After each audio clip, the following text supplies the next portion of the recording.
beberapa polisi lain. Tetapi tidak peduli berapa banyak dia berteriak, polisi itu tidak bereaksi. Senyum bodoh di wajah. Dia naik untuk menamparnya. Tetapi seorang polisi hanya melihat angin dingin. Dia akan naik dan memeluk putranya yang baru saja pulang dari sekolah, tetapi bocah itu baru saja melewatinya. Hari itu sang anak melihat kacamata ibunya di atas meja. Anak laki-laki itu pergi untuk memakainya, berbalik dan melihat almarhum ibunya. Tapi saat menurunkannya dan tidak menemukan apapun, anak laki-laki itu menyuruh ayahnya untuk memakai kacamatanya. Ayah juga sangat gembira sehingga dia berteriak mengatakan bahwa dia melihat istrinya. Bahkan berdiri dan berjalan ke depan. Ternyata sang ayah berusaha melindungi jiwa tak berdosa anaknya. Pada titik ini, anak laki-laki tersebut juga menyadari bahwa hanya dia yang dapat melihat ibunya yang berkacamata. Polisi wanita ini memiliki keluarga bahagia yang terdiri dari 4 orang. Suatu hari, terjadi kebakaran di sebuah rumah. Dia melangkah untuk menyelamatkan orang-orang yang terjebak di dalamnya. Seorang ibu mengatakan ada seorang gadis kecil di dalam. Dia masuk ke dalam lagi, tetapi api semakin membesar. Dia dengan lemah melindungi gadis kecil di dalam hatinya. Tidak lama kemudian, mereka diselamatkan oleh polisi dan dibawa ke rumah sakit. Melihat gadis kecil itu diselamatkan, polwan itu sangat senang. Tapi kata dokter, 1 orang tidak selamat. Dia pergi ke kamar sebelah dan melihat orang sama ia mati terbaring di ranjang rumah sakit. Keluarga mendengar berita itu datang. Dia dengan putus asa memanggil nama mereka. Tapi tidak peduli bagaimana dia panggil, tidak ada yang menjawab. Pada saat ini, seberkas cahaya muncul. Dia tahu seseorang membawanya ke surga. Tepat ketika dia akan menerima putranya ketika dia mendengar putranya memanggilnya. Bu, aku di sini. Aku Tonbo. Jawabku. Kamu harus jawab.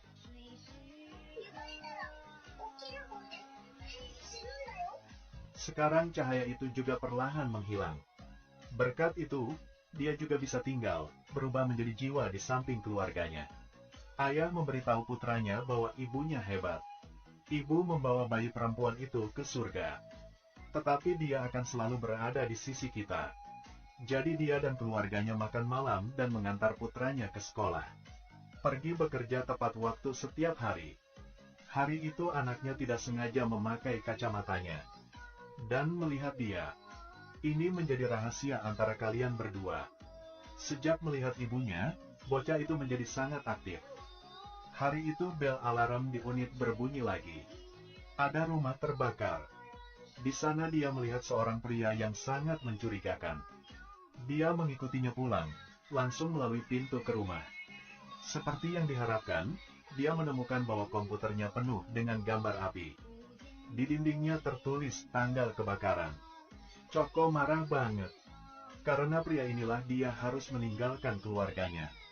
Dia melemparkan pria itu tetapi tidak berhasil.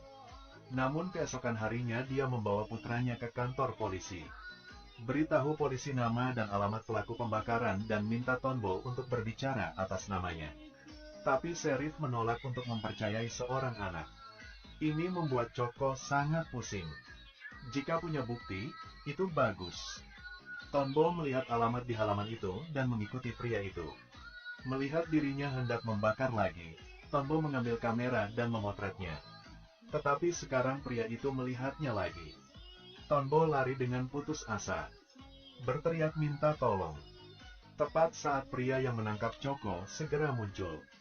Dia langsung menembus tubuhnya, mengirimkan rasa merinding ke tulang punggungnya. Tonbo pun mengambil kesempatan untuk lari ke pabrik. Coko bergegas mencari bantuan tapi tidak ada yang bisa melihatnya.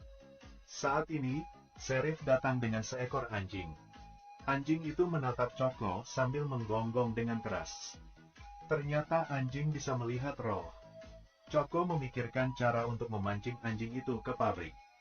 Jadi Sheriff pergi ke pabrik dan berhasil menangkap pelaku pembakaran. Maaf tidak bisa memutar balik waktu.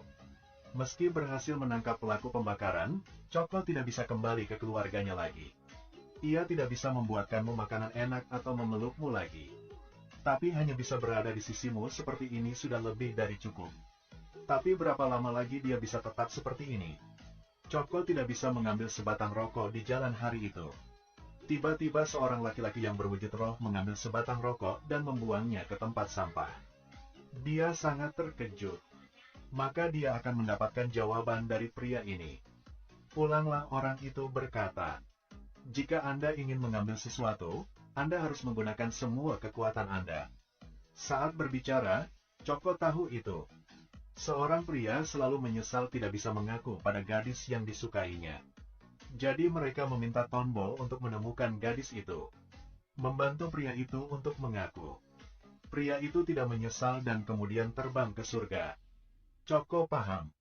Jika dia berhenti mengkhawatirkan putranya, dia juga akan pergi ke surga. Tonbo bertanya pada ibunya. Akan ada hari di mana ibu harus pergi. Coko dengan ragu berkata, "Setan kecil ini, bagaimana aku bisa yakin tentangmu?" Jadi Coko diam-diam tinggal bersama keluarganya. Putri Aoi bukanlah anak kandung Coko. Dia masih ingin anggap ibu Coko. Tapi sebelum dia bisa mengatakan apa-apa, Coko sudah pergi. Ayah tidak tahu bahwa jiwa istrinya masih bersamanya, tetapi dia masih memiliki seorang istri di dalam hatinya. Dia memberitahu putrinya itu. Tidak ada kata terlambat. Jadi Ai yang penuh cinta berbicara ke udara. "Maaf. Karena aku belum bisa menghargaimu. Anda memperlakukan saya seperti putri Anda sendiri. Membesarkan saya. Terima kasih. Bu." Coko menangis setelah mendengarkannya. Meskipun mereka terpisah dari Yin dan Yang, jiwa mereka terikat bersama. Musim panas mendatang, Tonbo dan keluarganya kembali ke kampung halamannya untuk bermain. Coko juga mengikuti. Dendam terhadap ayahnya yang menentang dia menjadi seorang polisi. Dia tidak bisa membantu tetapi meninggikan suaranya. Putranya melihat ini dan ingin kakek dan ibunya berdamai satu sama lain. Jadi malam itu anak laki-laki itu mengatakan bahwa ibunya ada di sini bersama kakek dan neneknya. Apa? Meskipun itu hanya jiwa, Bu di sini. Meski sulit dipercaya, kakek memutuskan untuk mempercayainya. Dia memberitahu Coko di gambar itu. Bodoh. Kesetiaan. Tapi anak yang paling tidak berbakti meninggal sebelum orang tuanya.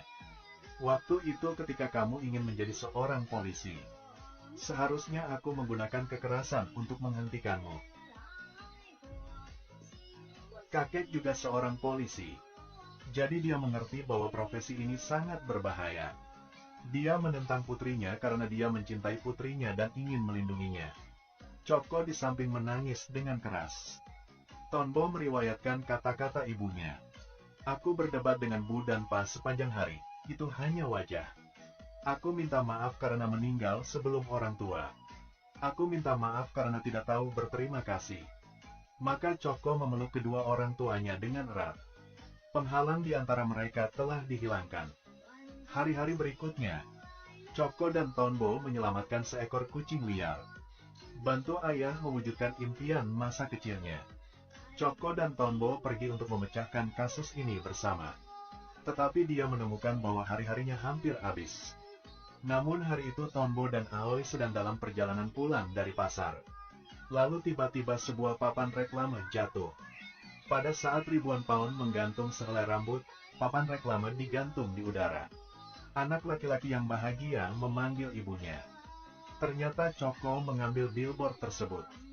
Dia awalnya tidak bisa menyentuh apapun, tapi kali ini demi anak-anaknya. Kemudian anak laki-laki itu memberitahu saudara perempuannya itu. Adalah ibu yang menyelamatkan kita. Dihadapkan dengan pemandangan aneh seperti itu, sang kakak tidak percaya arwah ibunya ada di sampingnya. Namun malam itu tubuh Coko berangsur-angsur menghilang. Dia masih mengkhawatirkan putra kecilnya. Itu sebabnya dia menjadi roh di samping putranya. Namun seiring berjalannya waktu Tonbo tidak berhenti berkembang. Saatnya ibu ini pergi. Melihat anaknya aktif belajar. Prestasi akademik semakin baik. Ia tidak lagi pemilih makanan. Coko masih memiliki sedikit nostalgia. Coko baru masuk kamar hari itu. Tidak berharap putri dan putranya merayakan ulang tahunnya. Tetapi ayah merasa ibu tidak ada di sini, mengapa mengaturnya? Tetapi karena dia tidak ingin menyakiti anaknya, dia tetap senang dengan organisasi tersebut. Ibu di surga pasti akan senang melihatnya. Tapi anak laki-laki dan perempuan berkata, "Ibu benar-benar ada di sini. Ibu belum pergi ke surga. Ibu masih di sini bersama kami." Tetapi sang ayah tetap tidak percaya. Saat itulah ayah menyuruh semua orang untuk meniup lilin bersama. Coko adalah roh, tapi bisa meniup lilin. Sang ayah harus percaya kali ini juga. Meski tidak bisa melihat istrinya, ia tetap saling memandang dengan penuh kasih sayang. Namun, ketika Coko berinisiatif untuk menciumnya, sang suami merasakan hawa dingin. Ia sangat bahagia. Jadi keluarga yang sudah lama berpisah itu berbicara sepanjang malam. Sangat senang. Lalu Coko naik ke atap.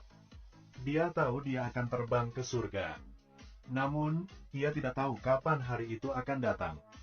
Tombol terjatuh saat lomba lari. Ketika semua orang bersiap untuk melangkah maju untuk membantu bocah itu berdiri. Kemudian anak laki-laki itu berdiri sendiri. Lalu kaki rendah kaki tinggi pergi ke finish.